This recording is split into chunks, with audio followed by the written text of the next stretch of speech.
Tu te souviens de moi? Nous avons joué des heures et des heures tous les deux. Je t'ai fait souffrir, extrêmement souffrir. Tu ne savais même pas quoi faire. Tu n'arrivais même plus à jouer. Souviens-toi. Souviens-toi.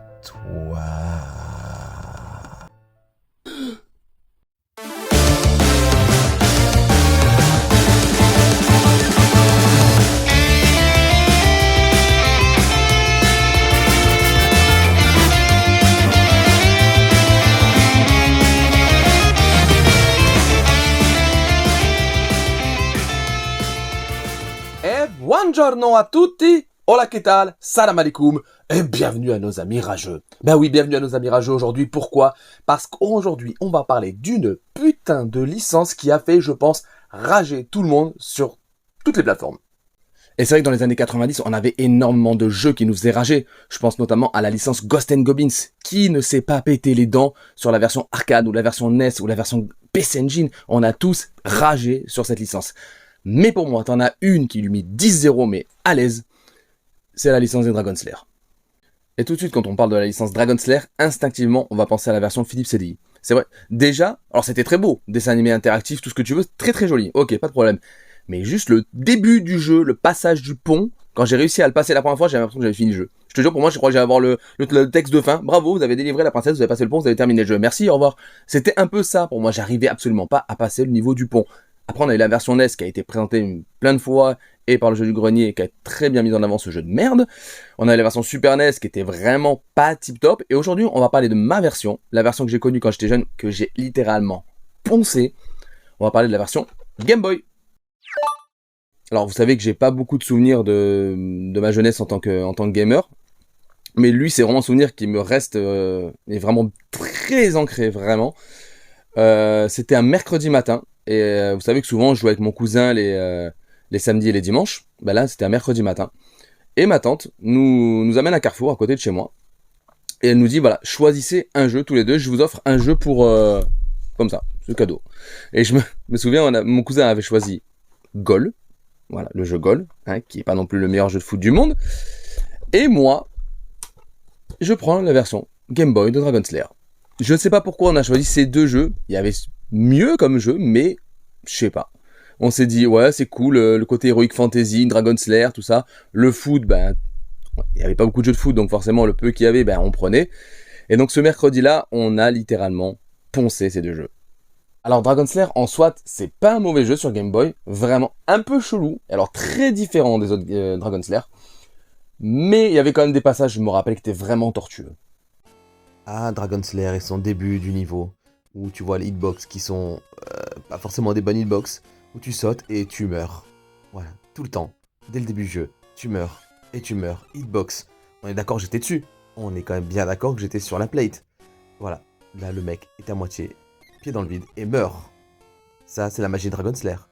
Dragon Slayer, c'est aussi des trucs bizarres, des roues dans le vide, des chapeaux qui tournent, des tourbillons. On sait pas. Personne ne comprend pourquoi ils ont mis ça ici et pourquoi et comment. Mais ça choquait pas à l'époque.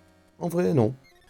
Et là, ils ont mis des pics bien cachés, histoire de dire tu m'as pas vu du premier coup, tu as perdu une vie gratos. Eh oui. Et on rage, et on perd des vies. Et tu rages, tu perds des vies. Il y avait aussi les fameux passages du chariot. Combien de vies? Ça, c'est un peu le délire. Tu passais les chariots. T'avais l'impression de finir le jeu, mais regarde encore une fois, tu tombes des chariots, tu meurs, tu tombes, tu meurs. Mais tu lâches pas l'affaire, t'insistes, encore, toujours, tu matraques ta Game Boy. Tu t'énerves, et tu restes calme, stoïque. Tu remets ta veste, parce que tu crois que ça va changer quelque chose, mais en fait pas du tout. Tu martèles ta Game Boy, encore et toujours, pour au final avoir envie de faire caca. En vrai, pas de soucis. C'est dur. Et voilà les amis, cette petite vidéo sur Dragon Slayer Game Boy est terminée. J'espère qu'elle vous aura peut-être fait revivre quelques souvenirs ou peut-être que vous avez découvert le jeu. Alors, si vous le faites de nos jours, accrochez-vous parce que tu vas rager tout le temps.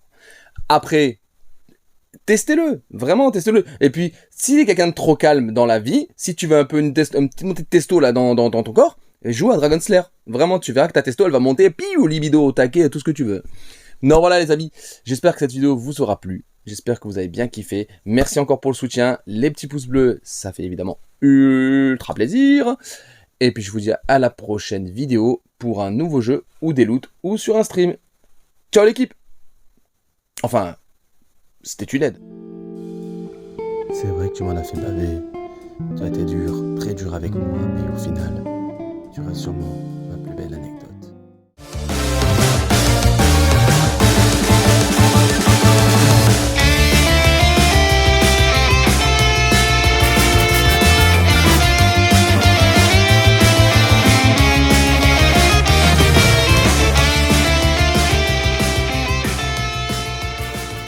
Je pense notamment à la série des Ghosts and Goblins.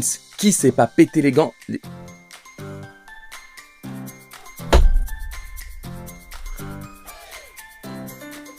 Et c'est vrai que dans les années 90, on a eu énormément de licences, énormément de jeux qui nous ont fait péter un plomb. Je pense par exemple à la licence Ghosts and Goblins. Qui n'a pas pété les plombs sur un Ghosts and Goblins arc... Oh.